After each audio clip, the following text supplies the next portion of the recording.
Creating music for film comes in many shapes and sizes. In this series on The Sound of Filmmusik, we have looked at lush orchestral scores, song-based soundtracks, sound design, and the way film music started out as live accompaniment to silent films. Meet Toronto musician and composer Debashis Sinha, who works at the intersection of analog and digital, hand percussion, and electronica.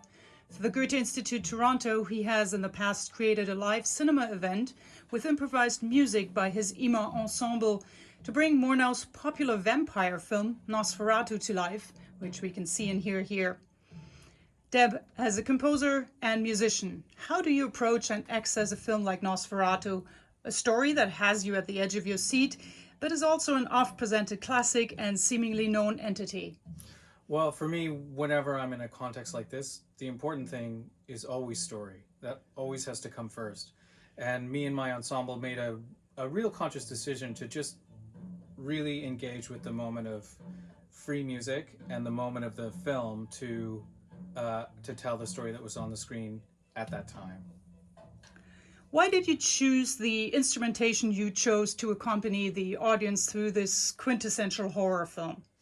The ensemble consists of double bass, played by Andrew Downing, Drehleier, played by Ben Grossman, and myself on percussion.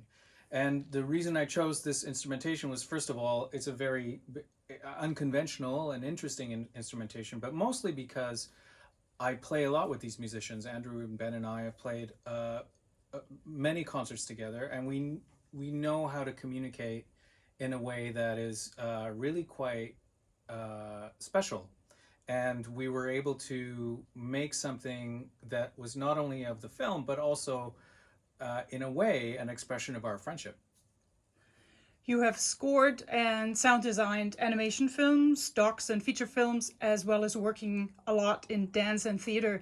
What is your favorite moment in your process of bringing music onto the screen or onto the stage? My favorite moment is always that first time where we can share the sound of the project with the people who are involved, either the audience or the stakeholders in the room or the other departments. That first moment of playing the sound has always been a very powerful one for me. And it always frames the project. It kind of solves the problem of what the project is. As soon as we hear that first sound, everything falls into place. And that's always been my favorite moment. Your film composer hero or best moment in the history of film music? There are many to choose from, but I have to say the one that pops out at me is Walter Murch, who's an American sound designer. And I first heard his work in Apocalypse Now. When I heard that film, I realized the immense power of sound in storytelling, and that's always been an inspiration. Thank you, Deb. See you at the next film festival and on stages soon.